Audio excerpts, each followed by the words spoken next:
ಯೇಸು ಕ್ರಿಸ್ತನ ಪರಿಶುದ್ಧವಾದ ನಾಮದಲ್ಲಿ ನಿಮಗೆ ಶುಭಾಶಯಗಳು. ನೆಹೆಮೀಯನ ಪುಸ್ತಕದಲ್ಲಿ ಅಧ್ಯಾಯ 4 ವಾಕ್ಯ 7, 8, 9ಕ್ಕೆ ತಿರುಗಿಸಿ. ಪರಿಶುದ್ಧ ನೆಹೆಮೀಯನು ಬರೆದಂಥ ಪುಸ್ತಕದಲ್ಲಿ ಅಧ್ಯಾಯ 4, 7, 8, 9 ನಾವು ಕಳೆದ ವಾರದಿಂದ ಧ್ಯಾನಿಸುತ್ತಾ ಇರುವಂಥ ವಿಷಯ ಸೈತಾನನ 7 ತಂತ್ರಗಳು, ಕುತಂತ್ರಗಳು, ಆಲೋಚನೆಗಳು, ಪಿತೂರಿಗಳು, ಹೊಳಸಂಚುಗಳು. ನೆಹೆಮಾಯ ಯೆರೂಸಲೇಮಿನ ಪೌಳಿ ಗೋಡೆಯನ್ನು ಕಟ್ಟಬೇಕು. ನೆಹೆಮಾಯ ಯೆರೂಸಲೇಮಿನ ಬಾಗಿಲುಗಳನ್ನು ಇಡಬೇಕು. ನೆಹೆಮಾಯ 4 ಬುರುಜುಗಳನ್ನು ಕಟ್ಟಬೇಕು. ಇವನಿಗೆ ದೇವರು ಆ ಭಾರವನ್ನು ಅವನ ಹೃದಯದಲ್ಲಿ ಇಟ್ಟು, ಯಾವ ಭಾರವನ್ನು ದೇವರು ಅವನ ಹೊಳೆಗೆ ಇಟ್ಟಿದ್ರೋ ಆ ಭಾರವನ್ನು ಆತನು ರಿಯಾಲಿಟಿಗೆ ತಗೊಂಡು ಬಂದ. ದೇವರಿಟ್ಟಂಥ ಬರ್ಡನನ್ನು ವಿಷನ್ಗೆ ತಗೊಂಡು ಬಂದು ವಿಷನನ್ನು ರಿಯಾಲಿಟಿಗೆ ತಂದಂಥವನೇ ನೆಹೆಮಾಯ. ಸೊ ನೆಹೆಮಾಯ ಏನಾಗಿದ್ದ, ಯಾರಾಗಿದ್ದ? ಅರ್ಥಸ್ಥನ ಅರಮನೆಯಲ್ಲಿ ಫುಡ್ ಮ್ಯಾನೇಜರ್ ಆಗಿದ್ದ. ರಾಜನನ್ನ ಯಾರಾದರೂ ನೋಡಬೇಕಾದ್ರೆ ನೆಹೆಮೀಯನ ಮುಖಾಂತರವಾಗಿನೂ ಹೋಗಬೇಕು ಅಂತ ಒಬ್ಬ ಇನ್ಫ್ಲುಯೆನ್ಸ್ ಮನುಷ್ಯನಾಗಿದ್ದ. ಅವನು ಹುಟ್ಟಿದ್ದು ಬ್ಯಾಬಿಲೋನಲ್ಲಿ, ಬೆಳೆದಿದ್ದು ಬ್ಯಾಬಿಲೋನಲ್ಲಿ, ಕೆಲಸ ಮಾಡ್ತಾ ಇರೋದು ಬ್ಯಾಬಿಲೋನ್ ಶೋಷನ್ ಕೋಟೆಯಲ್ಲಿ. ಆದರೆ ಅವನ ಹೊಳೆಗೆ ಒಂದು ಭಾರ. ಯೆರೂಸಲೇಮ್ ಪಟ್ಟಣ ಹಾಳಾಗಿದೆ, ಯೆರೂಸಲೇಮ್ ಪಟ್ಟಣ ಮತ್ತೆ ಕಟ್ಟಲ್ಪಡಬೇಕು. ಯಾವ ಪಟ್ಟಣ ಮಣ್ಣು ಬೂದಿಯಾಗಿದೆಯೋ ಆ ಪಟ್ಟಣ ಒಂದು ಪಟ್ಟಣವಾಗಬೇಕು ಅನ್ನುವುದೇ ಅವನ ದಾಹ. ಯೆರೂಸಲೇಮ್ ನೋಡಿಲ್ಲ, ಯೆರೂಸಲೇಮ್ ಹೆಂಗಿದೆ ಅಂತ ಗೊತ್ತಿಲ್ಲ, ಯೆರೂಸಲೇಮಿನ ಪೌಳಿಗೋಡೆ ಗೊತ್ತಿಲ್ಲ, ಯೆರೂಸಲೇಮಿನ ಬುರುಜು ಗೊತ್ತಿಲ್ಲ, ಯೆರೂಸಲೇಮಿನ ಬಾಗಿಲು ಗೊತ್ತಿಲ್ಲ. ಅದರೊಳಗೊಂದು ಬರ್ಡನ್ ಅಂದರೆ ನಾನು ಕಟ್ಟಬೇಕು. ಈ ಭಾರ ದೇವರು ಅವನ ಒಳಗೆ ಇಟ್ಟ ನಿಮಿತ್ತವಾಗಿ ಈಗ ಟೋಟಲ್ ಆಗಿ 120 ದಿನಗಳ ಕಾಲ ಉಪವಾಸ ಪ್ರಾರ್ಥನೆಯನ್ನ ಮಾಡಿ 120 ಡೇಸ್. ಆ 120 ದಿನಗಳು ಹಗಲು ರಾತ್ರಿ ಪ್ರಾರ್ಥನೆ, ಆರಾಧನೆ, ಉಪವಾಸ, ಕಣ್ಣೀರಲ್ಲಿ. ಕಾರಣ ಒಂದೇ ಒಂದು, ಯೆರೂಸಲೇಮ್ ಕಟ್ಟಲ್ಪಡಬೇಕು.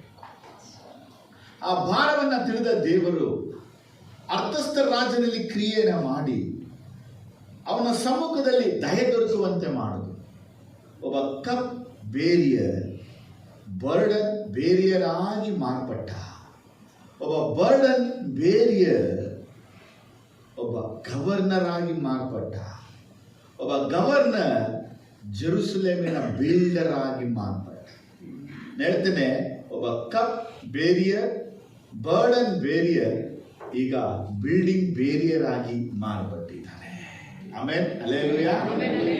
ಈ ಅಧ್ಯಾಯ 3 ನಾವು ಓದುವಾಗ ಈ build the walls of Jerusalem, the gates of the Jerusalem and the towers of the Jerusalem. ಅದರ 4, 5, 6 ಈ 3 ಅಧ್ಯಾಯಗಳಲ್ಲಿ ಅವರು ಯೆರೂಸಲೇಮಿನ ಪೌಳಿಗೋಡೆಗಳನ್ನು, ಬಾಗಿಲುಗಳನ್ನು ಕಟ್ಟುವಂಥ ಸಮಯಗಳಲ್ಲಿ ನಡೆದಂಥ ಸಂಭವಗಳು ಬರೆಯಲ್ಪಟ್ಟಿದೆ. 4, 5, 6 ಅದನ್ನು ಕಳೆದ ವಾರ ನಾವು ಧ್ಯಾನ ಮಾಡೋದು. ಏನು ಧ್ಯಾನ ಮಾಡೋದ್ರೆ, ಸೈತಾನನ ಕುತಂತ್ರವೆಲ್ಲ ನಾವು ಬಲ್ಲ. We know all the devices and plans of the enemy. ಶತ್ರುವಿನ ಎಲ್ಲ ಯೋಜನೆಗಳು ನಮಗೆ ಗೊತ್ತು ಅಂತೇಳಿ.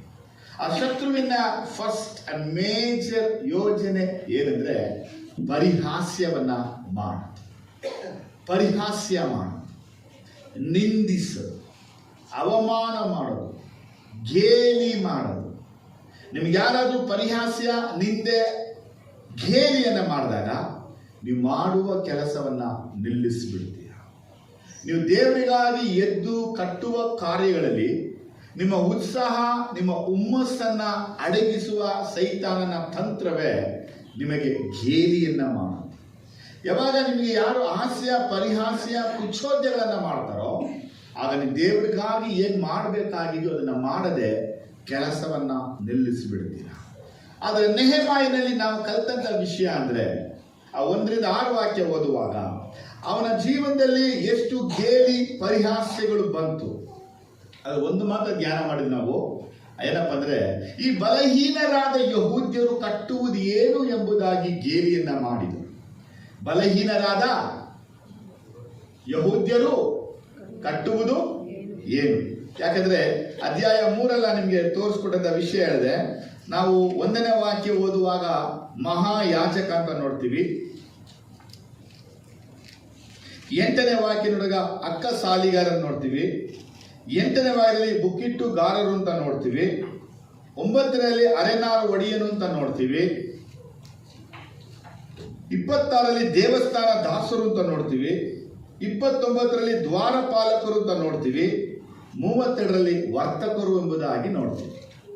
ಈ ಎಷ್ಟು ವಾಕ್ಯ ಹೇಳ್ತಂದ್ರೆ 7 ರೀತಿಯ ಜನರು ಯೆರೂಸಲೇಮಿನ ಗೋಡೆಯನ್ನ ಬಾಗಿಲುಗಳನ್ನ ಕಟ್ತಾ ಇದ್ದಾರೆ. ಯೆರೂಸಲೇಮ್ ಬಾಗಿಲು ಗೋಡೆ ಕಟ್ಟುವಂಥವ್ರು ಯಾರು? ಮನೆ ಕಟ್ಟುವಂತ ಕೆಲಸಗಾರರು ಕಟ್ಟಬೇಕು. ಕಟ್ಟುವಂತ ಕೆಲಸಗಾರರು ಮೇಸ್ತ್ರಿಗಳೆಲ್ಲ ಸೇರಿ ಗೋಡೆಯನ್ನ ಕಟ್ಟಿದ್ರೆ ಆ ಗೋಡೆ ಖಂಡಿತವಾಗಿ ನಿಂತ್ಕೊಳ್ಳುತ್ತೆ. ಆದರೆ ಯೆರೂಸಲೇಮಿನ ಪೌಳಿ ಗೋಡೆ ಕಟ್ತಾ ಇರೋದು ಒಬ್ಬ ಯಾರು ಮೇಸ್ತ್ರಿ ಅಲ್ಲ, ಒಬ್ಬ ಮೇಷನ್ ಅಲ್ಲ. ಕಟ್ಟುತ್ತಾರನು ಮಹಾಯಾಜಕ, ಕಟ್ಟುತ್ತಾರನು ಗೋಲ್ಡ್ ಸ್ಮಿತ್, ಕಟ್ಟುತ್ತಾರನು ಪರ್ಫ್ಯೂಮ್ ಮಾಡುವಂತವನು, ಕಟ್ಟುತ್ತಾ ಇರುವನು ದೇವಸ್ಥಾನದ ದಾಸರು ಸ್ಲೇವ್ಸ್ಗಳು, ಕಟ್ಟುತ್ತಾ ಇರೋದೇ ಗೇಟ್ ಕೀಪರ್ಗಳು, ಕಟ್ಟುತ್ತಾ ಇರೋರು ಯಾರು ಬಿಸ್ನೆಸ್ ಮ್ಯಾನ್ಗಳು ಕಟ್ತಾ ಇದ್ದಾರೆ. ಅದು ಮಾತ್ರವಲ್ಲದೆ ಈ ಒಂದು ಗೋಡೆನ ಕಟ್ಟುತ್ತಾ ಇರೋರು ಎಲ್ಲ ಲೀಡರ್ಸ್ಗಳು, ಆಫೀಸರ್ಗಳು ಕಟ್ತಾ ಇದ್ದಾರೆ.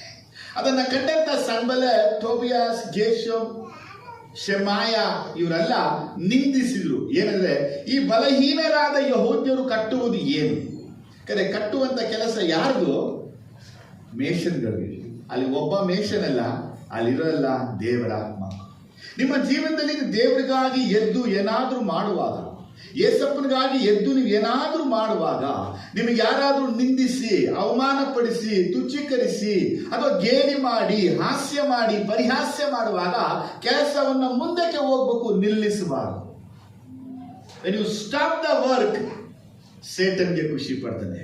When people of God say, come on, raise and build ಅಂದ್ರೆ ಸೇಟನ್ ಹೇಳ್ತಾನೆ, come on, raise and stop ಅಂತ ಹೇಳ್ತಾನೆ. ನಾವು ಎದ್ದು ಕಟ್ಟೋಣ ಅಂದ್ರೆ ಅವ್ರ ಹೇಳ್ತಾನೆ ಎದ್ದು ನಿಲ್ಲಿಸೋಣ ಅಂತೇಳಿ. ನಾವು ಗೋಡೆಯನ್ನ ಕಟ್ಟಬೇಕು, ಗೋಳಾಟವನ್ನ ಕಟ್ಟಬಾರದು. ಆಮೇಲೆ ಅಲ್ಲೇಲೂಯಾ.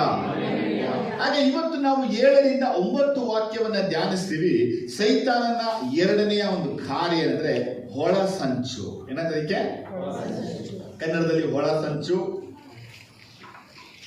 ಯಾರುವೆ? ನೆಹೆಮ್ಯನಿಗೆ ವಿರುದ್ಧವಾಗಿ. ಈ 7ನೇ ವಾಕ್ಯದಲ್ಲಿ ಓದುವಾಗ ಓದ್ತೀರಾ? 7, 8, 9. ಸನ್ಬಲ್ಲಟನು, ಟೋಬೀಯನು, ಅರಬಿಯರು, ಅಮ್ಮೋನಿಯರು, ಅಷ್ಟೋದಿನವರು, ಯೆರೂಸಲೇಮಿನ ಗೋಡೆಯ ಜೀರ್ಣೋದ್ಧಾರ ಕಾರ್ಯವು ಮುಂದರಿದು ಅದರ ಸಂದುಗಳು ತಿರುಗಿ ಕೂಡುತ್ತಾ ಬರುವುದನ್ನು ಕೇಳಿ ಬಹು ಕೋಪವುಳ್ಳವರಾಗಿ, ನಾವು ಒಟ್ಟಾಗಿ ಯೆರೂಸಲೇಮಿನವರಿಗೆ ವಿರುದ್ಧವಾಗಿ ಯುದ್ಧಕ್ಕೆ ಹೋಗಿ ಅವರನ್ನು ತಳಮಳಗೊಳಿಸೋಣ ಎಂದು ಒಳಸಂಚು ಮಾಡಿಕೊಂಡರು. ನಾವಾದರೋ ನಮ್ಮ ದೇವರಿಗೆ ಮೊರೆಯಿಟ್ಟು ಅವರಿಗೆ ವಿರುದ್ಧವಾಗಿ ಅವರು ಬರುವ ದಾರಿಯಲ್ಲಿ ಹಗಲಿರುಳು ಕಾವಲಿಟ್ಟೆವು. ದೇವರ ಒಂದು ಕಾರ್ಯಗಳು ಯಾವಾಗ ಸಫಲವಾಗುತ್ತೋ, ದೇವರ ಕಾರ್ಯಗಳು ಯಾವಾಗ ಮುಂದೆ ಹೋಗುತ್ತೋ, ಆಗ ಸೈತಾನನು ತನ್ನ ಕಾರ್ಯಗಳನ್ನ ತೊಡಗಿಕೊಳ್ತಾನೆ. ಸೈತಾನನ 2ನೇ ಕಾರ್ಯ ಏನಪ್ಪ ಅಂದ್ರೆ ಒಳಸಂಚನ್ನ ಮಾಡುವುದು, ಪಿತೂರಿಯನ್ನ ಮಾಡುವುದು. ದೇವರಿಗಾಗಿ, ದೇವರ ಕಾರ್ಯಗಳಿಗಾಗಿ, ದೇವರ ಯೋಜನೆಗಳಿಗಾಗಿ, ದೇವರ ಉದ್ದೇಶಗಳಿಗಾಗಿ ಯಾವಾಗ ದೇವರ ಮಕ್ಕಳುಗಳು ನಿಂತುಕೊಂಡು ದೇವರ ಕಾರ್ಯಗಳನ್ನ ಮಾಡ್ತಾರೋ ಅವರಿಗೆ ವಿರುದ್ಧವಾಗಿ ಸೈತಾನ ತಾನು ಮಾಡೋದು ಜನಗಳನ್ನು ಎಬ್ಬಿಸ್ತಾನೆ ಒಳಸಂಚಿನ ರೂಪದಲ್ಲಿ. ಈಗ ಮೊದಲು ತಿಳ್ಕೋ ವಿಷಯ ಅಂದ್ರೆ, ನಿಮ್ಮ ಜೀವನದಲ್ಲಿ ನಿಮಗೆ ವಿರುದ್ಧವಾಗಿ ಪಿತೂರಿಗಳನ್ನ ಮಾಡಿದಾಗ, ನಿಮಗೆ ವಿರುದ್ಧವಾಗಿ ಆಲೋಚನೆಯನ್ನ ಮಾಡಿಕೊಂಡಾಗ, ನಿಮಗೆ ವಿರುದ್ಧವಾಗಿ ಕೇಡನ್ನ ಕಲ್ಪಿಸುತ್ತಾ ಇರುವಾಗ, ನಿಮಗೆ ವಿರುದ್ಧವಾಗಿ ಒಳಸಂಚನ್ನ ಮಾಡಿದಾಗ, ನಿಮಗೆ ವಿರುದ್ಧವಾಗಿ ಕುಯುಕ್ತಿಯನ್ನ ಮಾಡಿದಾಗ ನೀವು ಏನ್ ಮಾಡ್ತೀರಾ? ನಾವು ಏನು ಮಾಡ್ತೀವಿ? ಈ ಕುರಿತಾಗಿ ಬೈಬಲಲ್ಲಿ ಏನು ಬರೆಯಲ್ಪಟ್ಟಿದೆ? ದೇವರ ಮಕ್ಕಳು ಯಾವತ್ತೂ ತಿಳಿಯತಕ್ಕಂಥ ಒಂದು ವಿಷಯ ಅಂದರೆ ಅವರಿಗೆ ವಿರುದ್ಧವಾದಂಥ ಒಳಸಂಚುಗಳು ಇದ್ದೇ ಇರುತ್ತೆ. ಈ ಒಂದು ಒಳ್ಳೆಯದಾಗಿರ್ಬೋದು, ಒಂದು ಕೆಟ್ಟದಾಗಿರ್ಬೋದು ಇದ್ದೇ ಇರುತ್ತೆ. ಕುತಂತ್ರಗಳು ಯಾವತ್ತೂ ಇದ್ದೇ ಇರುತ್ತೆ. ತಂತ್ರಗಳು ಯಾವತ್ತೂ ಇದ್ದೇ ಇರುತ್ತೆ. ಯಾಕೆ? ಪ್ರಸಂಗಿ 7ನೇ ಅಧ್ಯಾಯ 29ನೇ ವಾಕ್ಯನ ಓದುವಾಗ, ನೆರೆಯವನಿಗೆ ಕೇಡನ್ನು ಕಲ್ಪಿಸಬಾರದು, ಅವನು ನಿನ್ನ ಪಕ್ಕದಲ್ಲಿ ನಂಬಿಕೆಯಿಂದ ವಾಸ ಮಾಡುತ್ತಾನಲ್ಲವೇ. ನೋಡಿ, ನಿನ್ನ ನೆರೆಯವನಿಗೆ ಕೇಡನ್ನ ಕಲ್ಪಿಸಬಾರದು, ಅವನು ನಿನ್ನ ಪಕ್ಕದಲ್ಲಿ ನಂಬಿಕೆಯಿಂದ ವಾಸ ಮಾಡ್ತಾ ಇದ್ದಾನೆ. ಎಲ್ಲ ಹೇಳಿ. ಅವನು ನಿನ್ನ ಪಕ್ಕದಲ್ಲಿ ನಂಬಿಕೆಯಿಂದ ವಾಸ ಮಾಡ್ತಾನೆ. ಆದರೆ ನಾವು ಎಷ್ಟು ಜನ ರಾಜರೋಷವಾಗಿ ಹೇಳ್ಬೋದು? ಹೇಳಕ್ಕಾಗಲ್ಲ. ಯಾಕೆಂದ್ರೆ ನಮ್ಮ ಪಕ್ಕದಲ್ಲಿ ಇರುವಂತವರೇ, ನಮ್ಮ ನೆರೆಯವರೇ ನಮಗೆ ವಿರುದ್ಧವಾಗಿ ಕೇಡನ್ನ ಕಲ್ಪಿಸ್ತಾನೆ ಇದ್ದಾರೆ. ಅಭಿವೃದ್ಧಿನ ನಮ್ಮ ಅಭಿವೃದ್ಧಿ, ನಮ್ಮ ಉದ್ಧಾರ, ನಮ್ಮ ಏಳಿಗೆ ಸಹಿಸ್ಕೊಳ್ಳಕ್ಕಾಗಲ್ಲ. ಯಾವಾಗ ಒಬ್ಬರ ಉದ್ಧಾರ ಅಭಿವೃದ್ಧಿಯನ್ನ ಸಹಿಸ್ಕೊಳ್ಳಕ್ಕಾಗದೆ ನಮ್ಮ ಮನಸ್ಸಲ್ಲಿ ಕೆಟ್ಟ ಆಲೋಚನೆ ಬರ್ತಾ ಇದೆಯೋ ಅವತ್ತೇ ಅದನ್ನ ಒದ್ದು ಓಡಿಸ್ಬೇಕು. ಇಲ್ಲಾದ ನಮ್ಮ ಜೀವನವನ್ನ ಹಾಳು ಮಾಡಿಬಿಡುತ್ತೆ. ದೇವರು ಕೆಟ್ಟದಕ್ಕೆ ಕಾರಣನಲ್ಲ, ಕೆಟ್ಟದ್ದು ಹೇಳುವವನಲ್ಲ, ಕೆಟ್ಟದ್ದು ಮಾಡೋನಲ್ಲ, ಕೆಟ್ಟದ್ದು ಕಲಿಸೋನಲ್ಲ. ದೇವರು ಯಾವ ಕಾರ್ಯವೂ ಕುತಂತ್ರದಿಂದ ಮಾಡುವಂತವನಲ್ಲ. ಹಾಗೆ ದೇವರು ಮಕ್ಕಳುಗಳವೇ ಜೀವನದಲ್ಲಿ, ಈ ಮನೆಯಲ್ಲಿ, ಈ ಸಭೆಯಲ್ಲಿ ಯಾವುದೇ ಕಾರ್ಯಗಳಿವೆ ಕುತಂತ್ರದಿಂದ ಏನಾದ್ರೂ ಸ್ವಾಧೀನ ಮಾಡ್ಕೋಬೇಕು, ಕುತಂತ್ರದಿಂದ ಏನಾದ್ರೂ ಸಾಧಿಸಬೇಕು, ಕುತಂತ್ರದಿಂದ ಏನಾದ್ರೂ ಮಾಡಬೇಕು ಅಂತೇಳಿ ಒಳಸಂಚನ್ನ ಕಲ್ಪಿಸ್ತಾರಂದ್ರೆ ದೇವರ ಮಕ್ಕಳೇ ಅವರಲ್ಲ. ನಿಮ್ಮ ಅಕ್ಕಪಕ್ಕ ಜನರನ್ನ ನೋಡಬೇಕು. ಒಂದು ವೇಳೆ ಅವರು ನಿಮಗೆ ವಿರುದ್ಧವಾಗಿ ಒಳಸಂಚು ಮಾಡಿದ್ರೆ ಮಾಡಲಿ, ಆದರೆ ನೀವು ಮಾಡಕೂಡದು. ಯಾಕಂದ್ರೆ ಬೈಬಲ್ ವಾಕ್ಯ ಚೆನ್ನಾಗಿ ಬಯಲ್ಪಟ್ಟಿದೆ. ದೇವ ಮನುಷ್ಯನ ಮನೆಯ ಪಕ್ಕದಲ್ಲಿ ಒಬ್ಬ ಮನುಷ್ಯ ವಾಸವನ್ನೇ, ಅವನು ನಿನ್ನ ಮೇಲೆ ನಂಬಿಕೆಯಿಂದ ಜೀವಿಸ್ತಾ ಇದ್ದಾನೆ. ಆದರೆ ನಂಬಿರುವಂತ ಮನುಷ್ಯನಿಗೆ ನೀ ಕೇಡು ಬಗೆಯುವಾಗ, ನೀನು ನಂಬುವ ಮನುಷ್ಯನಿಗೆ ನೀ ಹಾನಿ ಮಾಡುವಾಗ, ನೀನು ನಂಬಿದ ಮನುಷ್ಯನಿಗೆ ನೀ ತೊಂದರೆ ಮಾಡುವಾಗ ನಿನ್ನ ಒಳಗೆ ದೇವರ ಆತ್ಮ ಇಲ್ಲ. ಒಬ್ಬ ಸ್ಪಿರಿಟ್ಫುಲ್ ಮ್ಯಾನ್, ದೇವರ ಆತ್ಮನಿಂದ ತುಂಬಲ್ಪಟ್ಟಂತ ಮನುಷ್ಯ ಒಳಸಂಚು ಮಾಡೋದೇ ಇಲ್ಲ. ಅವನು ಐಡಿಯಾ ಮಾಡೋದೇ ಇಲ್ಲ, ಅವನು ಪ್ಲಾನ್ ಮಾಡೋದೇ ಇಲ್ಲ. ಯಾಕಂದ್ರೆ ಎಲ್ಲ ವಿಷಯಗಳಲ್ಲಿ ಅವನು ದೇವರನ್ನೇ ಆತುಕೊಂಡಿರ್ತಾನೆ. ಈ ಐಡಿಯಾಗಳೆಲ್ಲ ಮಾಡೋನೊಬ್ಬ ಸೈತಾನನ ಮನುಷ್ಯ, ತಂತ್ರಗಳೆಲ್ಲ ಮಾಡೋನೊಬ್ಬ ಸೈತಾನ ಮನುಷ್ಯ. ಯಾಕಂದ್ರೆ ಬೈಬಲ್ ತುಂಬಾ ಕ್ಲಿಯರ್ ಆಗಿದೆ. ನಿನ್ನ ನೆರೆಯವನಿಗೆ ಕೇಳನ್ನ ಮಾಡಬೇಡ ಅಂದ ಮೇಲೆ ನಾವು ಕೇಳನ್ನ ಮಾಡಕೂಡುದು ಅಂತ ಆಲೋಚನೆ ನಮ್ಮೊಳಗೆ ಬರಬಾರ್ದು. ಅಂತ ಒಂದು ಕೆಟ್ಟ ಉತ್ಸಾಹ ನಮ್ಮೊಳಗೆ ಬರ್ಕೂಡುದು. ದೇವ ಮಕ್ಕಳು ಪಕ್ಕದ ಮನೆಯವರಿಗೆ ಒಳ್ಳೆಯದೇ ಮಾಡಬೇಕು. ಯೇಸು ಕ್ರಿಸ್ತನ ಒಂದು ಪರ್ವತ ಪ್ರಸಂಗದ ಬೋಧನೆಯನ್ನು ಒಳ್ಳೆಯದನ್ನ ಮಾಡಿರಿ, ಬೇಸರಗೊಳ್ಳದೆ ಒಳ್ಳೆಯದನ್ನ ಮಾಡಿರಿ ಅಂತ ಹೇಳಿದ್ದಾನೆ. ಹಾಗೆ ಪೌಲನ ಬೋಧನೆ ಅದನ್ನೇ, ಒಳ್ಳೆಯದನ್ನ ಮಾಡಿರಿ, ಬೇಸರಗೊಳ್ಳದೆ ಮಾಡಿರಿ. ದೇವರ ಮಕ್ಕಳನ್ನ ನಾವು ನಮ್ಮ ಪಕ್ಕ ಇರುವಂತ ಜನರಿಗೆ ಕೇಡನ್ನ ಬಗೀತೀವಿ ಅಂದ್ರೆ ನಮ್ಮ ಒಳಗೆ ದೇವರ ಆತ್ಮ ಇಲ್ಲ. ನಮ್ಮ ಪಕ್ಕದ ಜನಗಳ ಅಭಿವೃದ್ಧಿ ಉದ್ಧಾರವನ್ನ ಕಂಡು ಹೊಟ್ಟೆ ಊರಿ ಕೊಳ್ತೀವಿ ಅಂದ್ರೆ ನಮ್ಮ ಒಳಗೆ ದೇವರ ಆತ್ಮ ಇಲ್ಲ. ನಮ್ಮ ಪಕ್ಕ ಜನರು ಅಭಿವೃದ್ಧಿಯಾಗಿ ಏನೋ ಒಂದು ಕೊಂಡುಕೊಂಡಾಗ ಅದನ್ನು ಸಹಿಸ್ಕೊಂಡು ನಮಗೆ ನೋಡಕ್ಕಾಗದೆ ಬೇರೆ ಏನೋ ಒಂದು ತಂತ್ರವನ್ನ ಮಾಡ್ತೀವಿ, ಕೆಟ್ಟ ಮಾತನ್ನ ಆಡ್ತೀವಿ ಅಂದ್ರೆ ನಮ್ಮ ಒಳಗೆ ದೇವರ ಆತ್ಮ ಇಲ್ಲ. ಸ್ಪಿರಿಟ್ ಆಫ್ ಗಾಡ್ ಒಬ್ಬ ಮನುಷ್ಯನಿಗೆ ವಾಸ ಮಾಡುವಾಗ ಆತ ಹೇಳ್ತಾನೆ, ದೇವರನ್ನ ಆದುಕೊಂಡಿರು. Seek the lord, do the good. ಕೆಟ್ಟದನ್ನ ಬಿಟ್ಟು ಒಳ್ಳೆಯದನ್ನ ಮಾಡು, ಸಮಾಧಾನ ಆರೈಸಿ ಅದಕ್ಕಾಗಿ ಪ್ರಯತ್ನ ಪಡು ಎಂಬುದಾಗಿ ಕೀರ್ತನೆ 34 ಬಯಲ್ಪಟ್ಟಂತೆ ದೇವರ ಆತ್ಮ ಮಾತಾಡ್ತಾನೆ. ನಾವು ಒಳ್ಳೆಯದನ್ನ ಬಯಸಬೇಕು, ಒಳ್ಳೆಯದನ್ನ ಮಾಡಬೇಕು, ಕೆಟ್ಟದನ್ನ ತೆಗಿಬೇಕು, ಸಮಾಧಾನ ಆರೈಸಬೇಕು. ಸಮಾಧಾನವಾಗಿರುವುದೇ ದೇವ ಮಕ್ಕಳ ಒಂದು ಸ್ವಭಾವ. ಆದರೆ ನಾವು ಸಮಾಧಾನ ನಾವು ಇದೆ, ಮತ್ತೊಬ್ಬರ ಸಮಾಧಾನ, ಮತ್ತೊಬ್ಬರ ಶಾಂತಿ, ಮತ್ತೊಬ್ಬರ ನೆಮ್ಮದಿಗಳನ್ನ ಹಾಳು ಮಾಡಲು ಸಂತೋಷ ಪಡ್ತಾ ಇದೀವಿ ಅಂದ್ರೆ you are not the man of God. ನೀ ದೇವ ಮನುಷ್ಯನಲ್ಲ, ಅಥವಾ ದೇವರ ಆತ್ಮನಿಂದ ತುಂಬಿದವರು ನೀ ಅಲ್ಲ. ಜ್ಞಾನೋಕ್ತಿ 6ನೇ ಚಾಪ್ಟರ್ ತಿರುಗಿಸುವಾಗ 17-18ನೇ ವಾಕ್ಯದಲ್ಲಿ ದೇವರಿಗೆ ಅಸಹ್ಯವಾಗಿರುವಂಥದ್ದು ದೇವರು ಹಾಗೆ ಮಾಡುವಂತ 7 ವಿಷಯಗಳು ಬಯಲ್ಪಟ್ಟಿದೆ. ಗಾಡ್ ತುಂಬಾ ಹೇಳ್ತಾನೆ, ಹಿ ವಿಲ್ ಹೇಟ್, ದ್ವೇಷ ಮಾಡ್ತಾನೆ ಅಂತೇಳಿ. 16ನೇ ವಾಕ್ಯ ಹೇಳುತ್ತೆ, ಯೆಹೋವನು ಹಾಗೆ ಮಾಡುವ ವಸ್ತುಗಳು 6 ಇವೆ. ಹೌದು, 7 ಆತನಿಗೆ ಅಸಹ್ಯಗಳಾಗಿ ತೋರುತ್ತವೆ. ಯಾವುದೆಂದರೆ ಹೆಮ್ಮೆಯ ಕಣ್ಣು, ಸುಳ್ಳಿನ ನಾಲಿಗೆ, ನಿರ್ದೋಷ ರಕ್ತವನ್ನು ಸುರಿಸುವ ಕೈ, ದುರಾಲೋಚನೆಗಳನ್ನು ಕಲ್ಪಿಸುವಂತ ಹೃದಯ, ಕೇಡು ಮಾಡಲು ತ್ವರೆಪಡುವ ಕಾಲು, ಅಸತ್ಯವನ್ನಾಡುವ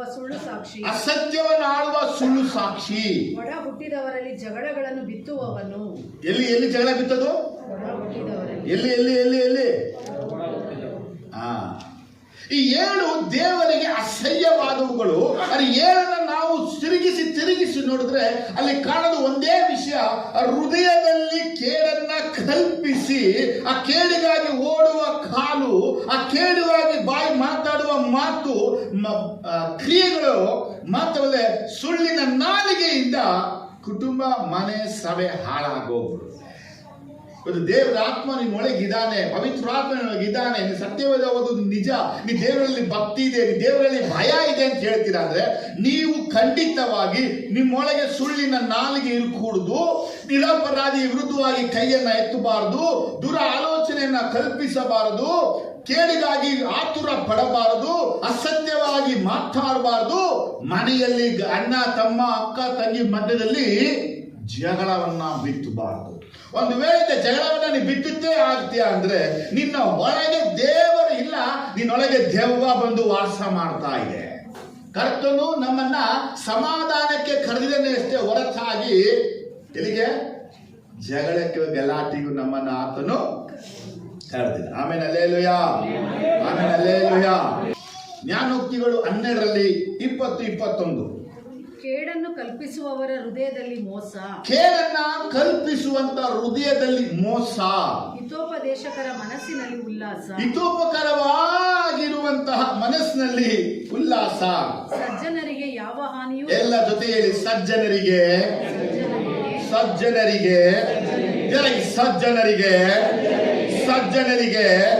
ಯಾವ ಹಾನಿ ಸಂಭವಿಸದು, ದುರ್ಜನರಿಗೆ ಕೇಳು ತುಂಬಿ ತುಳುಕು. ಈ 2 ವಾಕ್ಯ ನಮ್ಮ ಜೊತೆ ಏನ್ ಮಾತಾಡ್ತೇವೆ? ಒಂದ್ ಹೇಳುತ್ತೆ, ಕೇಳನ್ನ ಕಲ್ಪಿಸುವ ಹೃದಯ ಮೋಸವಾದ ಹೃದಯ. ಒಬ್ಬ ಮನುಷ್ಯ ಹೃದಯದಲ್ಲಿ ಕೇಡನ್ನ ಕಲ್ಪಿಸ್ತದಂದ್ರೆ ಆ ಕೇಡು ಅವನಿಗೆ ಮೋಸ ಮಾಡ್ತಾ ಇದೆ. ಆದ್ರೆ ದೇವರ ಮಕ್ಕಳು ತಿಳಿಯುವಂತ ಸತ್ಯ ಏನಂದ್ರೆ, ನೀವೊಬ್ಬ ಸಜ್ಜನನಾಗಿದ್ರೆ, ನೀವೊಬ್ಬ ನೀತಿವಂತನಾಗಿದ್ರೆ, ನೀ ಯೇಸುವನ್ನು ನಂಬುವಂತನಾಗಿದ್ರೆ ನಿನಗೆ ಕೇಡು ಸಂಭವಿಸುವುದಿಲ್ಲ. ದುರ್ಜನರಿಗೆ ಮಾತ್ರ ಕೇಳು. ಯಾರು ಕೇಳನ್ನ ಕಲ್ಪಿಸ್ತಾನೋ ಅವನಿಗೆ ಮಾತ್ರ ಕೇಡಾಗುತ್ತೆ. ಕುಯುಕ್ತಿ ಉಳ್ಳವನಿಗೆ ಅವನಿಗೆ ವಿರುದ್ಧವಾಗಿ ಕುಯುಕ್ತಿಗಳು ಆಗುತ್ತೆ. ಕೈ ಎತ್ತುವವನಿಗೆ ಅವನ ವಿರುದ್ಧವಾಗಿ ಕೈಯನ್ನ ಎತ್ತುತ್ತಾರೆ, ಕತ್ತಿಯನ್ನ ಎತ್ತುವವನಿಗೆ ಅವನ ವಿರುದ್ಧವಾಗಿ ಕತ್ತಿಯನ್ನ ಎತ್ತುತ್ತಾರೆ. ಯೇಸುವಿನ ಮಾತು ನಿನ್ನ ಬಲಗೆಣ್ಣೆಗೆ ಹೊಡೆದ್ರೆ ಈ ಜೀವನ ಮಾಡೋರ ಜೀವನದಲ್ಲಿ ಯಾವತ್ತೂ ಕೆಟ್ಟದು ಸಂಭವಿಸುವುದಿಲ್ಲ. ಒಂದು ಮಾತು ಹೇಳ್ಬಿಡಿ, ಸಜ್ಜನರಿಗೆ ಯಾವ ಕೇಡು ಸಂಭವಿಸುವುದೇ. ಜನರಲ್ಲಿ ಸಜ್ಜನರಿಗೆ ಯಾವ ಕೇಡು ಸಂಭವಿಸುವುದೇ ಇಲ್ಲ. ಸಜ್ಜನರಿಗೆ ಯಾವ ಕೇಡು ಸಂಭವಿಸುವುದೇ ಇಲ್ಲ. 12ರಲ್ಲಿ 5ನೇ ವಾಕ್ಯ ನೋಡಿ. ಶಿಷ್ಟರ ಉದ್ದೇಶ ನ್ಯಾಯ, ದುಷ್ಟರ ಆಲೋಚನೆ ಮೋಸ. ದುಷ್ಟರ ಆಲೋಚನೆಗಳು ಏನೇ ಇದ್ರು ಅದು ಮೋಸಕರವಾಗಿರುತ್ತೆ ಅಂತ ಜ್ಞಾನೋಕ್ತಿಯಲ್ಲಿ ಬಯಲುಪಟ್ಟಿದೆ. ಒಬ್ಬ ಒಳಸಂಚು ಏನ್ ಮಾಡ್ತಾ ಇದ್ದಾನೋ ಆ ಒಳಸಂಚಿನ ಉದ್ದೇಶವೇ ಮೋಸ. ನಿನ್ಗೆ ಯಾರಾದ್ರೂ ಮೋಸ ಮಾಡಕ್ಕಾಗಿ ಒಳಸಂಚು ಮಾಡ್ತಾ ಇದ್ರೆ, ನಿನ್ನ ಬಿಸ್ನೆಸ್ ವಿರುದ್ಧವಾಗಿ ಒಳಸಂಚು ಮಾಡ್ತಾ ಇದ್ರೆ, ನಿನ್ನ ವ್ಯಾಪಾರಕ್ಕೆ ಒಳಸಂಚನ್ನ ಮಾಡ್ತಾ ಇದ್ರೆ, ನಿನ್ನ ಮನೆಗೆ ಒಳಸಂಚನ್ನ ಮಾಡ್ತಾ ಇದ್ರೆ, ನಿನ್ನ ಕುಟುಂಬಕ್ಕೆ ಒಳಸಂಚು ಮಾಡ್ತಾ ಇದ್ರೆ ಅದು ಅವನಿಗೆ ಮೋಸಕರವಾಗಿದೆ ಅಂತ ದೇವರವಾಗಿ ಬಯಲ್ಪಟ್ಟಿದೆ. ಆದ್ರೆ ದೇವರ ಮಕ್ಕಳಿಗೆ ಯಾವ ಕೇಡು ಸಂಭವಿಸುವುದಿಲ್ಲ. ಜೋರಾಗಿ ಹೇಳಲಿಲ್ಲ. ದೇವರ ಮಕ್ಕಳಿಗೆ ಯಾವ ಕೇಡು ಸಂಭವಿಸುವುದೇ ಇಲ್ಲ. ಜ್ಞಾನೋಕ್ತಿಗಳು 14:32 ಓದುವಾಗ, ದುಷ್ಟನು ವಿಪತ್ತಿಗೆ ಒಳಗಾಗಿ ಹಾಳಾಗುವನು, ಶಿಷ್ಟನು ಮರಣ ಕಾಲದಲ್ಲಿಯೂ. ಎಲ್ಲ ಜೋರಾಗಿ ಹೇಳಿ. ದುಷ್ಟನು ವಿಪತ್ತಿಗೆ ಒಳಗಾಗಿ ಹಾಳಾಗುವನು, ಶಿಷ್ಟನು ಮರಣ ಕಾಲದಲ್ಲಿಯೂ ಆಶ್ರಯ ಹೊಂದುವನು. ವಾಕ್ಯ ತುಂಬಾ ಕ್ಲಿಯರ್ ಆಗಿದೆ, ಇಲ್ಲಿ ಏರುಪೇರು ಮಾಡಲಾಗಲಿಲ್ಲ. ನೀವೊಬ್ಬ ಶಿಷ್ಟನಾಗಿದ್ರೆ ಮರಣ ಕಾಲದಲ್ಲೂ ನಿನಗೆ ಆಶ್ರಯ ಇರುತ್ತೆ. ಆದರೆ ಇನ್ನೊಬ್ಬ ದುಷ್ಟನಾಗಿದ್ರೆ ವಿಪತ್ತುಗಳು ಸಂಭವಿಸಿ ನಿನ್ನ ಜೀವನ ಹಾಳಾಗೋದು ಖಂಡಿತ. ಬೈಬಲ್ ಅಲ್ಲಿ ಎಲ್ಲೂ ಹೇಳಲ್ಪಡಿಲ್ಲ ದುಷ್ಟನು ಅಭಿವೃದ್ಧಿಯಾಗಿ ಉದ್ಧಾರ ಆಗಿ ಚೆನ್ನಾಗಿರುವನು ಅಂತೇಳಿ. ಆದರೆ ದುಷ್ಟ ಒಂದಲ್ಲ ಒಂದು ದಿನ ಅವನು ಬೇಗನೆ ಹಾಳಾಗಿ ಹೋಗುವನು. ಅವನು ಹೂವಿನಂತೆ ಅರಳಿದ್ರು ಸಂಜೆಗೆ ಒಣಗಿ ಹೋಗುವನು. ಅವನು ಹುಲ್ಲಿನಂತೆ ಬೆಳೆದ್ರು ಸಂಜೆಗೆ ಬಾಡಿ ಹೋಗುವನು. ಕಾರಣ ಏನಕ್ಕಂದ್ರೆ ದುಷ್ಟನ ವಿಷಯದಲ್ಲಿ ದೇವರಿಗೆ ಲೇಪವಾದರೂ ಸಂತೋಷವಿಲ್ಲ. ಆಮೇಲೆ ಹಲ್ಲೆಲೂಯ, ಆಮೇಲೆ ಹಲ್ಲೆಲೂಯ, ಆಮೇಲೆ ಹಲ್ಲೆಲೂಯ. ಜ್ಞಾನೋಕ್ತಿಗಳು 19:21 ಓದುವಾಗ, ಮನುಷ್ಯನ ಮನಸ್ಸಿನಲ್ಲಿ ಅನೇಕ ಸಂಕಲ್ಪಗಳಿವೆ, ಯೆಹೋವನ ಸಂಕಲ್ಪವೇ ಈಡೇರುವುದು. ನೋಡಿ, ಈ ವಾಕ್ಯ ಹೇಳ್ತಿದೆ ಮನುಷ್ಯನ ಹೃದಯದಲ್ಲಿ ಅನೇಕ ಸಂಕಲ್ಪಗಳಿವೆ, ಆದರೆ ಕರ್ತನ ಸಂಕಲ್ಪ ಮಾತ್ರ ಈಡೇರುವುದು. ಕರ್ತನ ಸಂಕಲ್ಪ ಮಾತ್ರ ಈಡೇರುತ್ತೆ ಅಂದಮೇಲೆ ನಾನು ಯಾಕೆ ಸಂಕಲ್ಪ ಮಾಡಬೇಕು? ಯೋಚಿಸಿ. ಮನುಷ್ಯನ ಹೃದಯದಲ್ಲಿ ಅನೇಕ ಸಂಕಲ್ಪಗಳು ಉಂಟು, ಆದರೆ ಅವನ ಸಂಕಲ್ಪಗಳು ಒಂದು ನೆರವೇರಲ್ಲ. ಸಂಕಲ್ಪ ನೆರವೇರೋದು ಯಾರಂದ್ರೆ ದೇವರ ಸಂಕಲ್ಪ ಮಾತ್ರ. ಹಾಗಾದ್ರೆ ನಾವು ಯಾಕೆ ಇಂಥ ಆಲೋಚನೆ ಮಾಡ್ಕೋಬೇಕು? ದೇವರ ಮಕ್ಕಳು ದೇವರನ್ನ ಹುಡುಕಬೇಕು, ದೇವರನ್ನ ಸಂಧಿಸಬೇಕು, ಪ್ರಾರ್ಥಿಸಬೇಕು, ಆರಾಧಿಸಬೇಕು. ಉಳಿದ ಎಲ್ಲ ಕಾರ್ಯವನ್ನು ದೇವರೇ ಮಾಡಿ ಮುಗಿಸ್ತಾನೆ. ದೇವ ಮಕ್ಕಳು ಯಾವ ಕಾರ್ಯಗಳನ್ನು ಕುಯುಕ್ತಿಗಳಿಂದ ಮಾಡುವುದು ಸರಿಯಲ್ಲ. ದೇವರ ಮಕ್ಕಳು ಯಾವ ಕಾರ್ಯಗಳು ಒಳಸಂಚಿನ ಮಾಡೋದು ಸರಿಯಲ್ಲ. ದೇವರ ಮಕ್ಕಳು ಮಾಡುವ ಯಾವ ಕಾರ್ಯಗಳು ದೇವರು ಮೆಚ್ಚುವಂತದ್ದಾಗಿರಬೇಕು. ಮಾತ್ರವಲ್ಲದೆ ಪರಲೋಕ ರಾಜ್ಯ ಒಪ್ಪಿಕೊಳ್ಳುವಂತದ್ದಾಗಿರಬೇಕು. ಆ ಪರಲೋಕ ರಾಜ್ಯ ಮಾತಾಡುತ್ತೆ, ನೀ ಆಲೋಚನೆ ಮಾಡಬೇಡ, ನೀ ಮಾರ್ಗ ಹುಡುಕಬೇಡ. ಯಾಕಂದ್ರೆ ಏಷಾಯದಲ್ಲಿ ಬಯಲ್ಪಟ್ಟಿದೆ 55ರಲ್ಲಿ, ನಿನ್ನ ಮಾರ್ಗ ನಿನ್ನ ಆಲೋಚನೆ ಇಲ್ಲ. ಆದ್ರೆ ನಮಗೆ ಆಲೋಚನೆ ಮಾರ್ಗಗಳು ಒಂದೇ ಆದ್ಮೇಲೆ ನಾವು ಯಾಕೆ ಆಲೋಚಿಸ್ಕೊಂಡು ನಾವು ಯಾಕೆ ಮಾರ್ಗವನ್ನ ಹುಡುಕಬೇಕು? ನಾವು ದಿನವೆಲ್ಲ ಶತ್ರುಗಳನ್ನ ನೋಡಿ ಕುಯುಕ್ತಿಗಳನ್ನ ಮಾಡಿಕೊಂಡು ಅಭಿವೃದ್ಧಿ ಆವ ನೋಡಿ ಹೊಟ್ಟೆ ಕಿಚ್ಚು ಪಡದೆ ದಿನವೆಲ್ಲ ಕರ್ತನಲ್ಲಿ ಭಯಭಕ್ತಿ ಉಳ್ಳವನಾಗಿರು. ಕೀರ್ತನೆ 37ರಲ್ಲಿ ಮುಖ್ಯವಾದ ವಿಷಯ. ಒಬ್ಬ ಕುಯುಕ್ತಿಯನ್ನ ಕಲ್ಪಿಸಿಕೊಂಡು ಅಭಿವೃದ್ಧಿ ಆಗೋದನ್ನ ನೋಡಿ ನೀವು ಹೊಟ್ಟೆ ಕಿಚ್ಚು ಪಡದೆ ಹೆಂಗಿರು? ದಿನವೆಲ್ಲ ಕರ್ತನಲ್ಲಿ ಭಯಭಕ್ತಿ ಉಳ್ಳವನಾಗಿರು. ಯಾಕಂದ್ರೆ ಆ ದುಷ್ಟನ ಕುಯುಕ್ತಿಗಳು ಏನೇ ಮಾಡಿದ್ರು ಆ ಕ್ಷಣ ಆ ದಿನ ಸ್ವಲ್ಪ ವೇಳೆ ಮಾತ್ರ ಅವನ ಅಭಿವೃದ್ಧಿ ಅದು ಗ್ರೀನರಿ ಆಗಿರುತ್ತೆ. ಆದರೆ ಕೆಲವು ದಿನಗಳಾದ್ಮೇಲೆ ಅವನು ಕಾಣಲ್ಲ, ಅವನ ಅಭಿವೃದ್ಧಿನೂ ಕಾಣಲ್ಲ, ಅವನು ಕಾಣಲ್ಲ, ಅವನ ಉದ್ಧಾರವನ್ನು ಕಾಣಲ್ಲ, ಅವನು ಕಾಣಲ್ಲ, ಅವನು ಯಾವುದೂ ಕಾಣಲ್ಲ. ಕಾರಣ ಏನಪ್ಪಾ ಅಂದ್ರೆ ಜ್ಞಾನೋಕ್ತಿ 21:30 ವಾಕ್ಯ ಇರುತ್ತೆ, ಯಾವ ಜ್ಞಾನವು, ಯಾವ ವಿವೇಕವು, ಯಾವ ಆಲೋಚನೆಯು ನಮ್ಮ ದೇವರ ಮುಂದೆ ನಿಲ್ಲುವುದಿಲ್ಲ. 21:30 ಜ್ಞಾನೋಕ್ತಿ. ಯಾವ ಜ್ಞಾನವು, ಯಾವ ವಿವೇಕವು, ಯಾವ ಆಲೋಚನೆಯು ಯೆಹೋವನ ಎದುರಿಗೆ ನಿಲ್ಲುವುದಿಲ್ಲ. ನೋಡಿ, ಅದರ ಅರ್ಥ ಏನು? ನೀವು ಏನೇ ಜ್ಞಾನ ಆಲೋಚನೆಗಳನ್ನ ಏನೇ ಮಾಡಿದ್ರು ದೇವರ ಮುಂದೆ ನಿಲ್ಲೋದಿಲ್ಲ. ಒಂದು ವೇಳೆ ನಿಮ್ಮ ಮನಸ್ಸಿನಲ್ಲಿ ನನಗೆ ವಿರುದ್ಧವಾದ ಆಲೋಚನೆ ನಡೀತಾ ಇದೆ, ನನಗೆ ವಿರುದ್ಧವಾಗಿ ಒಳಸಂಚು ನಡೀತಾ ಇದೆ, ನನ್ನ ಕೆಲಸ ವಿರುದ್ಧವಾಗಿ ಕಾರ್ಯ ನಡೀತಾ ಇದೆ, ನನ್ನ ಮನೆಗೆ ವಿರುದ್ಧವಾಗಿ ಕ್ರಿಯೆ ನಡೀತಾ ಇದೆ ಅಂತೇಳಿ ನಿಮ್ಮ ಮನಸ್ಸಲ್ಲಿ ಇದ್ರೆ ಅದನ್ನ ತೆಗೆದುಬಿಡಿ. ಯಾಕೆ ಅದನ್ನ ತೆಗಿಬೇಕಂದ್ರೆ ದೇವರ ಮುಂದೆ ಅದು ನಿಂತ್ಕೊಳ್ಳೋದಿಲ್ಲ. ಯೆಹೋಶುವನ ನೋಡಿ ದೇವರು ಹೇಳಿದ ಮಾತಂದ್ರೆ, ಯೆಹೋಶುವ, ನಾನು ಮೋಶೆ ಸಂಗಡ ಇದ್ದ ಹಾಗೆ ನಿನ್ನ ಸಂಗಡ ಇರುವೆನು. ನಿನ್ನ ಜೀವಮಾನವೆಲ್ಲ ಒಬ್ಬನು ನಿನ್ನ ಮುಂದೆ ನಿಂತು ನಿನ್ನನ್ನ ಜಯಿಸಲಾರ. ಈ ವಾಗ್ದಾನದ ವಾಕ್ಯವನ್ನು ಬಲವಾಗಿ ನಾವು ಹಿಡಿದುಕೊಳ್ಬೇಕಾಗಿದೆ. ನನ್ನ ಜೀವಮಾನವೆಲ್ಲ ಒಬ್ಬರು ನನ್ನ ಮುಂದೆ ನಿಂತು ನನ್ನನ್ನು ಜಯಿಸಕ್ಕಾಗಲ್ಲ. ನನ್ನ ಬಿಸ್ನೆಸ್ಗೆ ಕಾಂಪಿಟೇಷನ್ ಯಾರು ನಿಲ್ಲಕ್ಕಾಗಲ್ಲ. ನನ್ನ ವ್ಯಾಪಾರಕ್ಕೆ ಕಾಂಪಿಟೇಷನ್ ಯಾರು ಬರಕ್ಕಾಗಲ್ಲ. ಯಾಕಂದ್ರೆ ದೇವರು ನನ್ನನ್ನ ನಿಲ್ಲಿಸಿದ್ದಾನೆ. ಬೆಳಗ್ಗೆ ಜೋರಾಗಿ ಆಮೇಲೆ, ದೇವರು ನನ್ನನ್ನು ನಿಲ್ಲಿಸಿದ್ದಾನೆ. ತಾನು ನಿಂತಿರುವ ಹಾಗೆ ನನ್ನನ್ನು ಎದುರುಗೊಳ್ಳುವ ಪ್ರತಿ ಸಮಸ್ಯೆ, ಪ್ರತಿ ಕೇಡು, ಪ್ರತಿ ಹಾನಿ, ಪ್ರತಿ ತೊಂದರೆ, ಪ್ರತಿ ಹಿಂಸೆಗಳು ನನ್ನ ದೇವರನ್ನ ಸಂಧಿಸ್ಬಿಟ್ಟು ನನ್ನ ಹತ್ರ ಬರಬೇಕದು. ಆಮೇಲೆ ಎದುರಿಗಳು ಶತ್ರುಗಳು ಯಾವನೇ ಆಗಿರಬಹುದು, ಅವನು ಏನೇ ನಿನಗೆ ಕೇರ್ ಮಾಡಬೇಕಾದ್ರು ಅವನ ಆಲೋಚನೆಗಳು, ಅವನ ಜ್ಞಾನವು, ಅವನ ವಿವೇಕವು, ಅವನ ಸಂಘವು, ಅವನ ದೊಡ್ಡ ವ್ಯಕ್ತಿಗಳೇ ಆಗಿರ್ಬೋದು, ಅವನು ಯೇಸುವನ್ನ ಸಂಧಿಸ್ಬಿಟ್ಟು ನಿಮ್ಮ ಹತ್ರ ಬರಬೇಕು. ಯೇಸುವನ್ನ ಎದುರಿಸಿ ಜಯಿಸುವ ಬಲ ಯಾರಲ್ಲೂ ಉಂಟು? ನಮ್ಮ ಸೇನೆಗಳ ಕರ್ತನು, ಸೇನಾಧೀಶ್ವರನು ಯೇಸು ಕರ್ತನ ಜಯಿಸುವ ಬಲ ಯಾರಲ್ಲೂ ಉಂಟು? ಆತ ಹೇಳಿದು, ಈ ಬಂಡೆ ಯಾರ ಮೇಲೆ ಬಿಡುತ್ತೋ, ಈ ಬಂಡೆ ಮೇಲೆ ಯಾರೆಲ್ಲ ಬೀಳ್ತಾರೋ ತುಂಡು ತುಂಡಾದವರು, ಈ ಬಂಡೆ ಯಾರ ಮೇಲೆ ಬೀಳುತ್ತೋ ಅವನು ಪುಡಿ ಪುಡಿಯಾಗುವನು. Know the power of God. ಯೇಸುವಿನ ಶಕ್ತಿಯನ್ನ ತಿಳಿದುಕೊಳ್ಳಿರಿ, ಯೇಸುವಿನ ಜ್ಞಾನವನ್ನ ತಿಳಿದುಕೊಳ್ಳಿರಿ, ಯೇಸುವಿನ ಅರಿವನ್ನ ತಿಳಿದುಕೊಳ್ಳಿರಿ. ಆತನನ್ನು ಆಶ್ರಯಿಸಿರುವಂತವನು. ಕೀರ್ತನೆ 91 ವಾಕ್ಯ 10 ಹೇಳುತ್ತೆ, ಉಪದ್ರವವು ನಿನ್ನ ಗುಡಾರದ ಸಮೀಪಕ್ಕೂ. ಆಮೇಲೆ ಯಾವ ಕೇಡು ನಿನಗೆ ಸಂಭವಿಸಲು. ದೇವ ಮಗನೇ, ದೇವ ಮಗಳೇ, ನಿನಗೆ ವಿರುದ್ಧವಾಗಿ ಆಲೋಚನೆ, ನಿನ್ನ ಮನೆಗೆ ವಿರುದ್ಧವಾಗಿ ಒಳಸಂಚು, ನಿನ್ನ ಮಕ್ಕಳಿಗೆ ವಿರುದ್ಧವಾಗಿ ಆಲೋಚನೆ, ನಿನ್ನ ವ್ಯಾಪಾರ ವಿರುದ್ಧವಾಗಿ ಒಳಸಂಚು, ನಿನಗೆ ನಿನಗೆ ನಿನಗೆ ವಿರುದ್ಧವಾಗಿ ದೇವ ಯಾವ ಬಲ, ಯಾವ ಶಕ್ತಿ, ಯಾವ ಜ್ಞಾನ, ಯಾವ ಇನ್ಫ್ಲುಯೆನ್ಸ್ ಯಾವುದೇ ಇದ್ರುವೆ ಕೀರ್ತನೆ 91 ವಾಕ್ಯ ಹೇಳ್ತಾ ಇದೆ, ಮಗನೇ ಯಾವ ಕೇಳು ನಿನಗೆ ಸಂಭವಿಸಲು.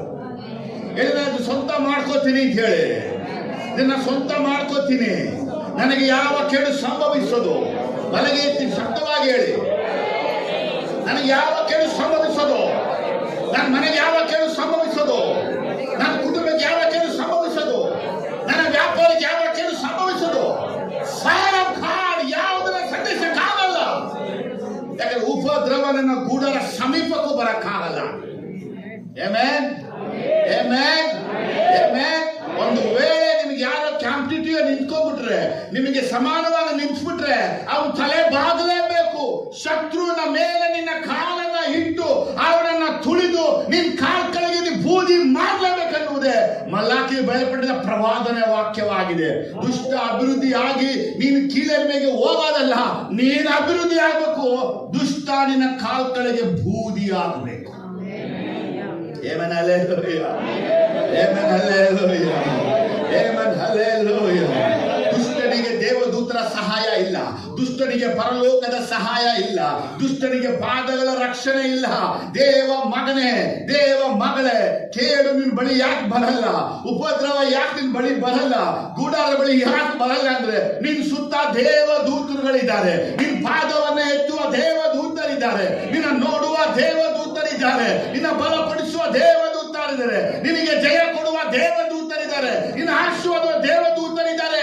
ಯಾವುದೇ ಕೋಟೆಗಳು, ಯಾವುದೇ ಫಲಗಳು, ಯಾವುದೇ ಅನ್ಯಾಯದ ಸುಳ್ಳು ಸತ್ಯಗಳು ಅದು ಗೋಡೆಯ ಪಾದ ನಿಂತ್ಕೊಂಡ್ರು, ಅದು ಕೆಂಪು ಸಮಯ ನಿಂತ್ಕೊಂಡ್ರು, ಅದು ಎರಿಕೋ ಕೋಟೆ ಆಗಿದ್ರು, ಅದು ಯೋರ್ದಾನ್ ನದಿ ಆಗಿದ್ರು, ಅದೆಲ್ಲವೂ ಸಮಾಧಾನ ಆಗ್ಬಿಡುತ್ತೆ.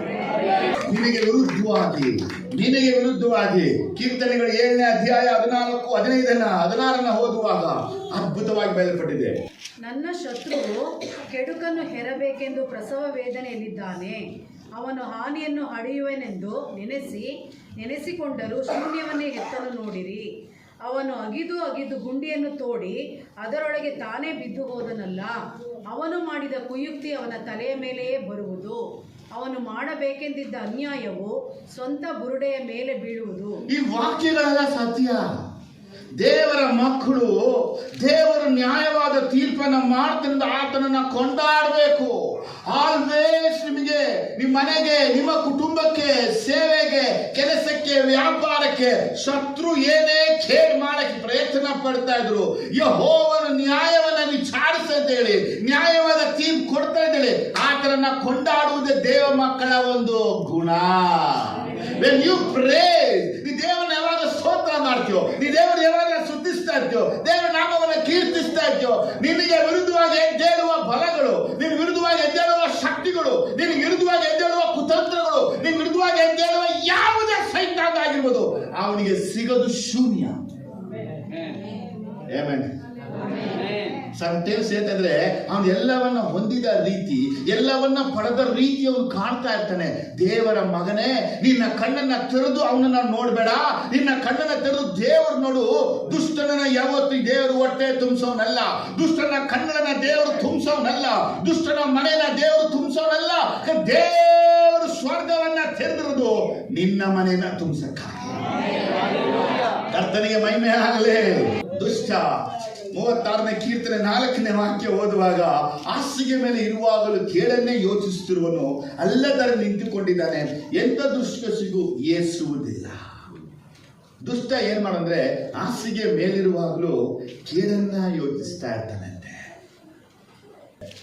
ಕೀರ್ತನೆ 63:6, ನಾನು ಹಾಸಿಗೆಯ ಮೇಲಿದ್ದುಕೊಂಡು ನಿನ್ನನ್ನು ಸ್ಮರಿಸುವಾಗ ರಾತ್ರಿಯ ಜಾವಗಳಲ್ಲಿ ನಿನ್ನನ್ನು ಧ್ಯಾನಿಸುತ್ತಿರುವೆನು. ನೀವೊಬ್ಬ ದುಷ್ಟನ ದೇವರ ತಿಳಿದ ಮನುಷ್ಯನ ಕನ್ಫರ್ಮ್ ಆಗಿ ನೀವೇ ಹೇಳ್ಬೇಕು. ಹಾಸಿಗೆಯಲ್ಲಿ ಮಲಗ್ಬಿಟ್ಟು ದೇವರನ್ನ ಕೊಂಡಾಡ್ತಾ ಇದ್ದೀರಾ, ಹಾಸಿಗೆಯಲ್ಲಿ ಮಲ್ಕೊಂಡ್ಬಿಟ್ಟು ಕೇಳನ್ನ ಆಲೋಚಿಸ್ತಾ ಇದ್ದೀರಾ? ಯಾಕಂದ್ರೆ ಯಾರಿಗೂ ಏನು ಗೊತ್ತಾಗಲ್ಲ. ಒಬ್ಬ ಮನುಷ್ಯ ಮಲಗಿದ್ದಾನೆ ಅಂದ್ರೆ ಅವನು ದೇವರನ್ನ ಕೊಂಡಾಡ್ತಾ ಇದ್ದಾನ ಅಥವಾ ಕುಯುಕ್ತಿಗಳನ್ನ. ಆದರೆ ನೀವು ದೇವರ ಮಕ್ಕಳೇ ಆಗಿದ್ದೀರೋ ಅಂದ್ರೆ, ನೀವು ದೇವರ ಮಗನೇ ಆಗಿದೆಯಾ ಅಂದ್ರೆ, ನೀವು ಹಾಸಿಗೆ ಮಲಗಿದಾಗಲ್ಲ ದೇವರನ್ನ ಕೊಂಡಾಡ್ಬೇಕು. ಅವರನ್ನ ಕೊಂಡಾಡ್ತಾ ಇರುವಾಗ ದೇವರ ಆಶೀರ್ವಾದ ಹುಡ್ಕೊಂಡು ಬರುತ್ತೆ. ಅದೇ ಹಾಸಿಗೆ ಮಾಡ್ಕೊಂಡು ನೀ ಐಡಿಯಾಗಳನ್ನ ಮಾಡ್ಕೊಂಡು ತಲೆಯನ್ನ ಓಡಿಸ್ಕೊಂಡು ಕುತಂತ್ರ ಮಾಡ್ಕೊಂಡು ತಂತ್ರ ಮಾಡ್ಕೊಂಡು ಯುಕ್ತಿ ಮಾಡ್ಕೊಂಡು ಕುಯುಕ್ತಿ ಮಾಡ್ಕೊಂಡು ನಾ ಅಭಿವೃದ್ಧಿ ಆಗ್ಬೋದು, ನಾ ಇದು ಮಾಡ್ಬೋದು, ನಾ ಅದು ಮಾಡ್ಬೋದು ಎಂಬುದಾಗಿ ಸ್ವಂತ ಜ್ಞಾನ, ಸ್ವಂತ ಅರಿವು, ಸ್ವಂತ ಬಲ ಮೇಲೆ ಹಾಕಿಕೊಳ್ಳುವುದೇ ಆದರೆ ಅದೆಲ್ಲ ಭಂಗ ನಿಶ್ಚಯ. ಆಮೇಲೆ ಹಲ್ಲೆಲೂಯಾ. 2-3 ವಾಕ್ಯ, ಬ್ಯೂಟಿಫುಲ್ ವಾಕ್ಯ ತೋರ್ಸಕ್ಕಿದ್ದೀನಿ. ಏಷಾಯದಲ್ಲಿ ಬನ್ನಿ. ಏಷಾಯ 8ನೇ ಅಧ್ಯಾಯ ವಾಕ್ಯ 10ರಲ್ಲಿ ತುಂಬಾ ಕ್ಲಿಯರ್ ಆಗಿ ದೇವರು ಚಾಲೆಂಜಿಂಗ್ ವರ್ಡ್ ಅನ್ನ ಬರೆದಿದ್ದಾನೆ. ಆಲೋಚನೆ ಮಾಡಿಕೊಳ್ಳಿರಿ, ಅದು ಮುರಿದು ಹೋಗುವುದು. ಅಪ್ಪಣೆ ಮಾಡಿರಿ, ಅದು ನಿಲ್ಲದು. ದೇವರು ನಮ್ಮ ಕೂಡ ಇದ್ದಾನೆ. ಆಮೆನ್. ಪ್ರಿಯ ಮಗನೇ, ಪ್ರಿಯ ಮಗಳೇ, ಯೇಸಪ್ಪ ನಿನ್ ಜೊತೆ ಇರುವಾಗ ನಿನಗೂ, ನಿನ್ ಮನೆಗೂ, ನಿನ್ ಕುಟುಂಬಕ್ಕೂ, ನಿನ್ ಸೇವೆಗೂ, ನಿನ್ ಕೆಲಸಕ್ಕೂ ವಿರುದ್ಧವಾದ ಆಲೋಚನೆ ನಡೆಯೋದಿಲ್ಲ. ದೇವ್ರ ಮಕ್ಕಳು ಭರವಸೆ ಇಡಬೇಕು, ನಂಬಿಕೆ ಇಡಬೇಕು. ಬ್ರದರ್ ಹಿಂಗೆಲ್ಲ ಮಾಡಿ, ಹಂಗೆಲ್ಲ ಮಾಡಿ, ಹಿಂಗೆಲ್ಲ ಮಾಡಿ ಚಿತ್ರಾನ್ನ ಮಾಡ್ಬೋದು, ಅವರು ಬಿರಿಯಾನಿ ಮಾಡಕ್ಕಾಗಲ್ಲ. ಹೇಳಿ, ಹಿಂಗೆಲ್ಲ ಹಂಗೆಲ್ಲ ಮಾಡಿ ಏನ್ ಮಾಡ್ಬೋದು? ಚಿತ್ರಾನ್ನ ಮಾಡ್ಬೋದು, ಬಿರಿಯಾನಿ ಮಾಡೋದು ದೇವರು ಒಬ್ಬನೇ. ನಿನ್ನ ಜೀವನದಲ್ಲಿ ಇವತ್ತೇ ನಿನಗೆ ನಾನು ವಾಗ್ದಾನವಾಗಿ ಹೇಳ್ತಾ ಇದ್ದೀನಿ, ನಿನ್ನ ಇರುವಂತ ಮನೆ, ನೀನು ಕೆಲಸ ಮಾಡುವ ಸ್ಥಳ, ನೀ ವ್ಯಾಪಾರ ಮಾಡುವ ಸ್ಥಳ, ನೀ ಹೋಗುವ ಜಾಗ, ನೀ ನಿಲ್ಲುವ ಜಾಗ, ನೀ ನಡೆಯುವ ಜಾಗದಲ್ಲಿ ನಿನಗೆ ವಿರುದ್ಧವಾಗಿ, ನಿನ್ನ ಮನೆಗೆ ವಿರುದ್ಧವಾಗಿ, ನಿನ್ನ ಕುಟುಂಬಕ್ಕೆ ವಿರುದ್ಧವಾಗಿ, ನಿನ್ನ ವ್ಯಾಪಾರಕ್ಕೆ ವಿರುದ್ಧವಾಗಿ, ನಿನ್ನ ಮಕ್ಕಳಿಗೆ ವಿರುದ್ಧವಾಗಿ ಎದ್ದೇಳುವ ಯಾವ ಆಲೋಚನೆಗಳು, ಎದ್ದೇಳುವ ಯಾವ ಬಲಗಳು, ಎದ್ದೇಳುವ ಯಾವ ಶಕ್ತಿಗಳೇ ಆಗಿರ್ಬೋದು, ನಿನ್ ದೇವರೇ ನಿನ್ ಸಂಗಡ ಇರುವಾಗ ಎಲ್ಲ ಸಭಾಭೂಮಿ ಆಗುವುದು.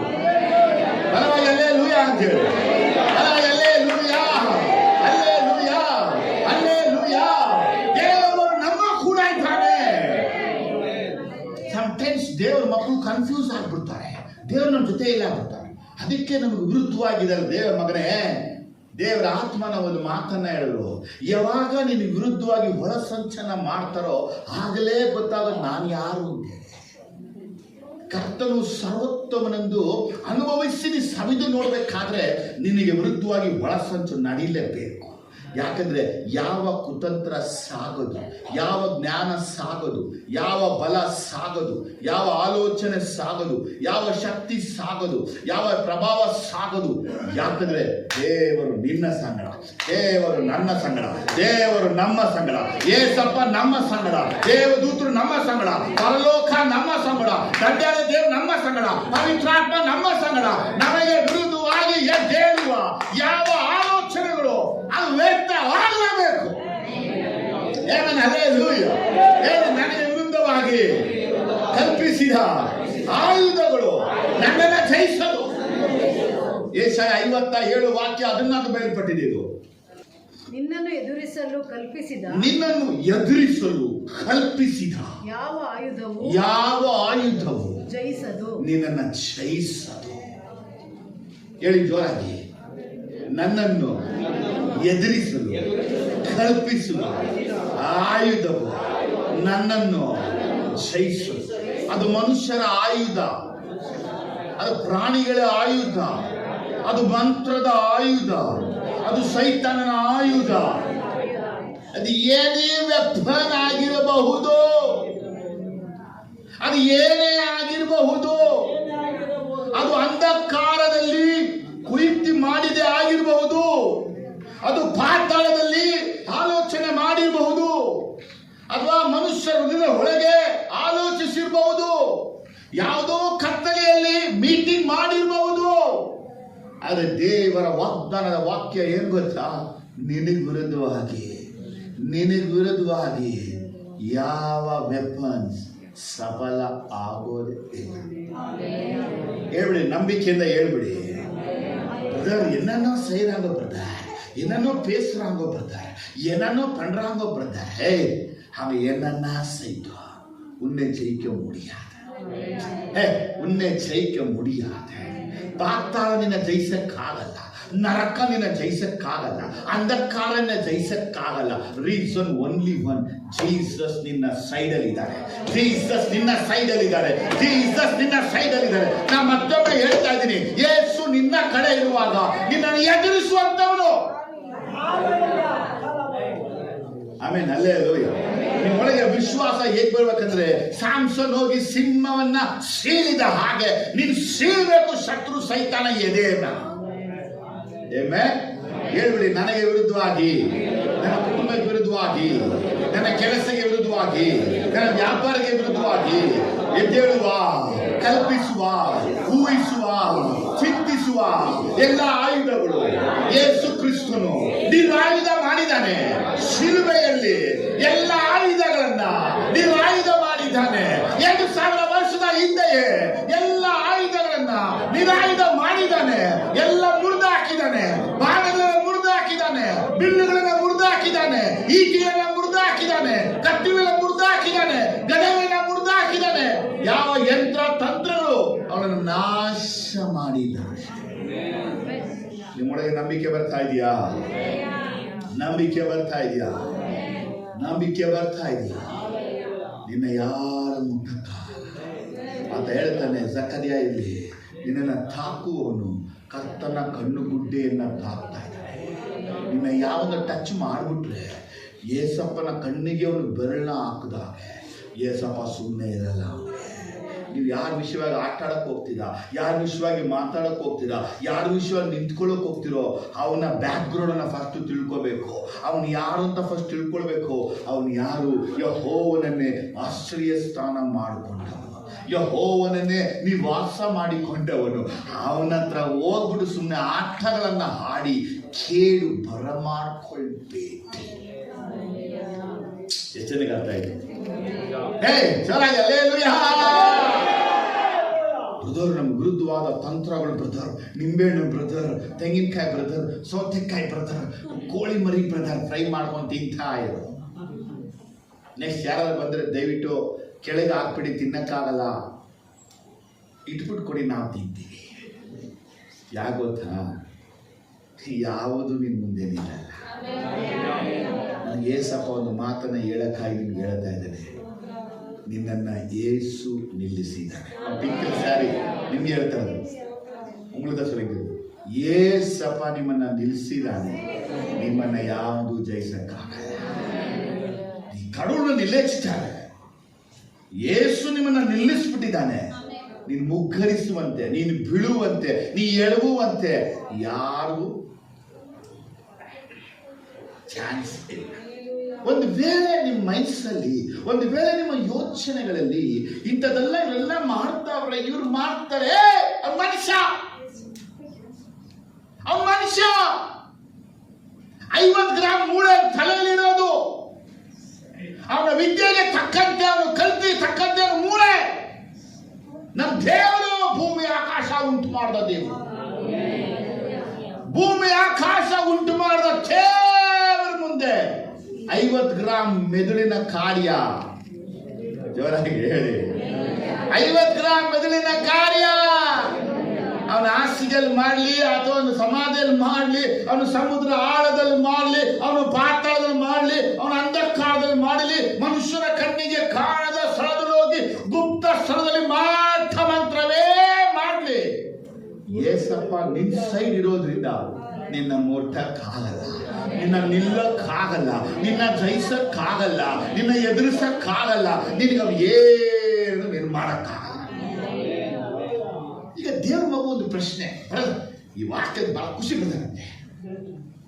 ಅದೇ ಸಮ್ಟೈಮ್ಸ್ ಆಗ್ಬಿಡ್ತಲ್ಲ ಬ್ರದರ್, ಏನ್ ಮಾಡೋದು ಹೇಳೆ? ವಾಕ್ಯ ಎಲ್ಲ ಕರೆಕ್ಟು, ಸಮ್ಟೈಮ್ಸ್ ಏನಾಗುತ್ತೆ ಆಗ್ಬಿಡುತ್ತೆ ಬ್ರದರ್. ಯಾಕಾಯ್ತು ಗೊತ್ತಾ?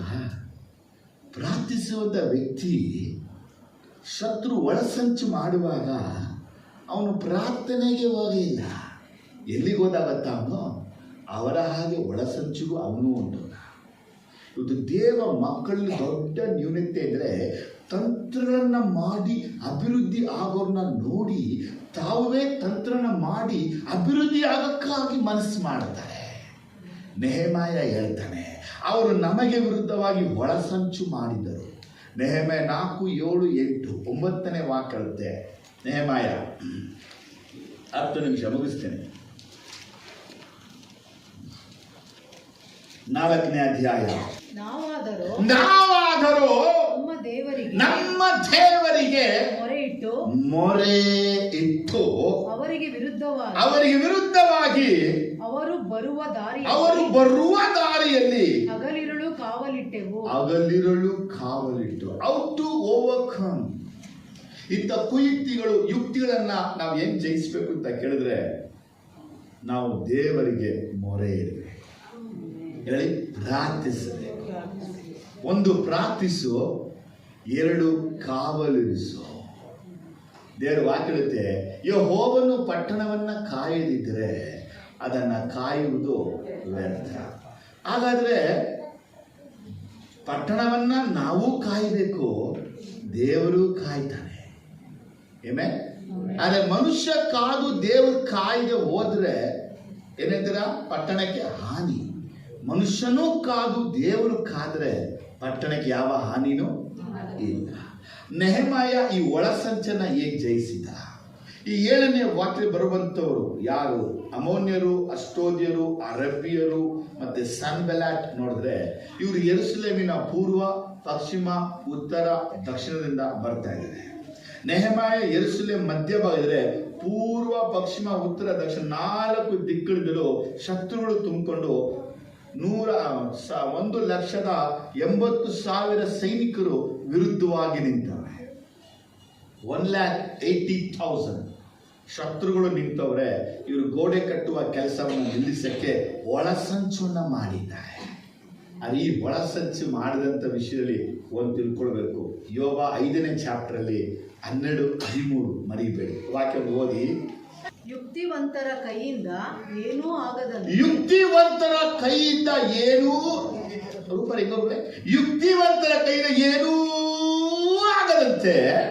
ಅವರ ಉಪಾಯಗಳನ್ನು ಭಂಗಪಡಿಸುತ್ತಾನೆ. ಜ್ಞಾನಿಗಳನ್ನು ಅವರ ತಂತ್ರಗಳಲ್ಲಿಯೇ ಹಿಡುಕೊಂಡು ವಕ್ರ ಬುದ್ಧಿಯುಳ್ಳ ಆಲೋಚನೆಯನ್ನು ನಿರರ್ಥಕ ಮಾಡುತ್ತಾನೆ. ಸಿಕ್ತೀರಾ? ಏನ್ ಮಾಡ್ತಾರೆ ಇಲ್ಲಿ? ಸನ್ಬೆಲಾಟ್, ಟೋಬಿಯಸ್, ಗೇಷಮ್, ಅರಬ್ಯರು, ಅಷ್ಟೋದ್ಯರು, ಅಮೋನ್ಯರು ನೆಹೆಮನಿಗೂ ಯೆರೂಸಲೇಮಿಗೂ ವಿರುದ್ಧವಾಗಿ ಒಳಸಂಚನ್ನ ಮಾಡಿದ್ರು. ಅದನ್ನ ನೆಹೆಮಾಯ ಜಯಿಸಿದ ಹೇಗೆ ಅಂದ್ರೆ ಪ್ರಾರ್ಥನೆಯಿಂದ. ಎಲ್ಲ ಹೇಳ್ಬಿಡಿ, ಹೆಂಗೆ ಜಯಿಸಿದ? ನೀವು ಪ್ರಾರ್ಥಿಸಬೇಕು. ನಿಮ್ಮ ಪ್ರಾರ್ಥನೆ ಬಹು ಮುಖ್ಯವಾದದ್ದು. ನಿಮ್ಮ ಮೊಣಕಾಲಿನ ಪ್ರಾರ್ಥನೆ ಬಹು ಮುಖ್ಯವಾದದ್ದು. ಆದಿ ಕಾಂಡದಿಂದ ಪ್ರಕಟಣೆ ನೋಡಿದ್ರೆ ಒಳಸಂಚು ಅನೇಕ ನಡೆದಿದೆ. ಬೈಬಲಲ್ಲಿ ಮೊದಲನೇ ಒಳಸಂಚೆ ಆದಿಕಾಂಡ 3:1 ಬಯಲ್ಪಟ್ಟಿದೆ. ಸೈತಾನ ಅವಳಿಗೆ ಮಾಡಿದಂಥ ಕುಯುಕ್ತಿ. ಯೋಸೆಫನ ಅಣ್ಣಂದಿರು ಯೋಸೆಫ್ಗೆ ವಿರುದ್ಧವಾಗಿ ಮಾಡಿದಂಥ ಕುತಂತ್ರ ಕುಯುಕ್ತಿ. ಮಾಡಲಿಲ್ವಾ? ಯೋಸೆಫ್ ಏನಾದ? ದಾನಿಯೇಲನಿಗೆ ವಿರುದ್ಧವಾಗಿ ಒಳಸಂಚನ್ನ ಮಾಡಿ ದಾನಿಯೇಲ ಸಿಂಹದ ಗವಿ ಹೋದ್ರೆ ದೇವರು ಸಿಂಹದ ಬಾಯನ್ನ ಮುಚ್ಚೋ. ಯಾಕಂದ್ರೆ ಅವನ ವಿರುದ್ಧವಾಗಿ ಒಳಸಂಚು ನಡೀಲೇ ಇಲ್ಲ. ಏಸಪ್ಪ ಭೂಮಿಯ ದಿನಗಳಲ್ಲಿ ಸೇವೆ ಮಾಡಿದ್ರೆ ನೋಡ್ತೀವಿ, ಆತನಿಗೆ ವಿರುದ್ಧವಾಗಿ ಒಳಸಂಚುಗಳೆಲ್ಲ ಮಾಡಿದ್ರು. ಯಾವುದು ಏಸಪ್ಪನ ಜಯಿಸಲೇ ಇಲ್ಲ. ಇವತ್ತು ನಾನು ಅದೇ ಗ್ಯಾರಂಟಿ ಹೇಳ್ತಾ ಇದ್ದೀನಿ, ಜಯಿಸಲ್ಲ ನಿನ್ನನ್ನು. ಆದರೆ ದೇವ್ರ ಮಕ್ಕಳು ಮಾಡಬೇಕಾದ ವಿಷಯ ಎರಡು: ಒಂದು ಪ್ರಾರ್ಥಿಸಬೇಕು, ಎರಡು ಕಾವಲಿರಿಸಬೇಕು. ಹೇಳೇ ಪ್ರಾರ್ಥಿಸಬೇಕು, ಕಾವಲಿರಿಸಬೇಕು. ನೀವೆಷ್ಟು ಪ್ರಾರ್ಥಿಸ್ತೀರೋ ನಿಮ್ಮ ಜೀವನದಲ್ಲಿ ಜಯವೇ ಜಯವೇ ಜಯ, ಜಯವೇ ಜಯವೇ ಜಯ, ಜಯವೇ ಜಯವೇ ಜಯ. ಯಾರು ಪ್ರಾರ್ಥಿಸಲ್ಲ ಅವರಿಗೆ ಸೋಲೆ ಯಾವತ್ತು. ದೇವರ ಮಕ್ಕಳು ಪ್ರಾರ್ಥನೆಯನ್ನ ಉಸಿರಾಗಿ ಮಾಡ್ತಾರೆ. ಅದಕ್ಕೆ ಹೇಳ್ತಾ ಇದ್ದೀನಿ, ಪ್ರಾರ್ಥನೆ ಇಲ್ಲದ ಮನೆ ಅದು ಮನೆ ಅಲ್ಲ. ಪ್ರಾರ್ಥಿಸದ ವ್ಯಕ್ತಿ ಅವನೊಬ್ಬ ಸೇವಕನೇ ಅಲ್ಲ. ಈ ಸೇವೆ ಆಗ್ಬೋದು, ನಾನಾಗ್ಬೋದು, ನೀವು ಯಾರೇ ಆಗ್ಬೋದು, ನಾವೆಲ್ಲ ಬೆಳೆದು ಬಂದಿರೋದು ಪ್ರಾರ್ಥನೆಯಿಂದ, ಕುಯುಕ್ತಿಗಳನ್ನು ಮಾಡಿ ಅಲ್ಲ. ತಂತ್ರ ಯಂತ್ರ ಕುಯುಕ್ತಿ ಏನಾದರೂ ಮಾಡಿ ನಮ್ಮ ಮೇಲೆ ಬಂದಿದ್ರೆ ಒಂದಲ್ಲ ಒಂದಿನ ಮುಗ್ಗರಿಸ್ಕೊಂಡು ಬಿದ್ದು ಹೋಗ್ತೀವಿ. ದೇವರು ನಮ್ಮನ್ನು ಪ್ರಾರ್ಥನೆಯಲ್ಲಿ ಕಟ್ಟಿದ್ದಾನೆ. ನಾವು ನಿಮ್ಮನ್ನು ಪ್ರಾರ್ಥನೆಯಲ್ಲಿ ಕಟ್ತಾ ಇದ್ದೀವಿ. ನಿಮ್ಮ ಹೃದಯ, ನಿಮ್ಮ ಮನಸ್ಸಿನ ಯೋಚನೆಗಳು ಅದು ವ್ಯರ್ಥವಾಗಬೇಕು. ಈ ಜನಕ್ಕೆ ಅರ್ಥ ಆಯ್ತಲ್ಲ? ಎಲ್ಲರಿಗೆ ಅರ್ಥ ಆಯ್ತು ನಿಮಗಮ್ಮ? ಪ್ರಾರ್ಥನೆ ಮಾಡಿ, ಹೇಳಿ ಪ್ರಾರ್ಥನೆ ಮಾಡಬೇಕು. ನಾನು ಪ್ರಾರ್ಥಿಸಬೇಕು, ವೈಯಕ್ತಿಕವಾಗಿ ಪ್ರಾರ್ಥಿಸಬೇಕು, ಕುಟುಂಬ ಪ್ರಾರ್ಥನೆ ಮಾಡಬೇಕು, ಸಭೆಯಲ್ಲಿ ಪ್ರಾರ್ಥನೆ ಮಾಡಬೇಕು, ಆಲಯಕ್ಕೆ ಬಂದಾಗ ಆಲಯದಲ್ಲಿ ಪ್ರಾರ್ಥಿಸಬೇಕು. ಈ ನನ್ನ ಆಲಯವು ಸಕಲ ಜನಾಂಗಗಳಿಗೆ ಪ್ರಾರ್ಥನಾ ಆಲಯ ಅನಿಸಿಕೊಂಡಿದೆ. ಯೆಶಾಯ ಮಠದ ವಾಕ್ಯ. ಇಲ್ಲಿ ಬಂದರೆ ಪ್ರಾರ್ಥನೆ ಮಾಡದೆ ಮನೆಗೆ ಹೋಗಬಾರ್ದು. ಈ ಸ್ಥಳಕ್ಕೆ ಬಂದ್ಬಿಟ್ಟು ಕೂತ್ಬಿಟ್ಟು ಹೋಗೋದಲ್ಲ, ಈ ಸ್ಥಳಕ್ಕೆ ಬಂದು ಪ್ರಾರ್ಥಿಸ್ಬಿಟ್ಟು ಹೋಗಬೇಕು. ಪ್ರಾರ್ಥಿಸದ ವ್ಯಕ್ತಿ ಅವನ ವ್ಯಕ್ತಿನೇ ಅಲ್ಲ. ಬೈಬಲ್ ಬೇಸಿಕ್ ಆಗಿ ಮಾತಾಡುತ್ತೆ. ಅಬ್ರಹಾಮ ಪ್ರಾರ್ಥಿಸುವ ಮನುಷ್ಯನಾಗಿದ್ದ, ಮೋಶೆ ಪ್ರಾರ್ಥಿಸುವ ಮನುಷ್ಯನಾಗಿದ್ದ, ಹೌದಾ ಇಲ್ವಾ? ಮೊರ್ದೆಕೈ ಪ್ರಾರ್ಥಿಸುವ ಮನುಷ್ಯನಾಗಿದ್ದ, ಎಸ್ತರ್ ಪ್ರಾರ್ಥಿಸುವ ಮನುಷ್ಯನಾಗಿದ್ದಳು, ದಾವೀದ್ ಪ್ರಾರ್ಥಿಸುವ ಮನುಷ್ಯನಾಗಿದ್ದ, ಅಪೊಸ್ತಲರು ಪ್ರಾರ್ಥಿಸುವಂತವರಾಗಿದ್ದರು, ಪೌಲನು ಪ್ರಾರ್ಥಿಸುವಂತವನಾಗಿದ್ದ. ಯಾಕೆ? ನಮ್ಮ ದೇವರಾಗಿ ಯೇಸು ಸ್ವಾಮಿನು ಪ್ರಾರ್ಥಿಸುವಂತವರೇ ಆಗಿದೆ.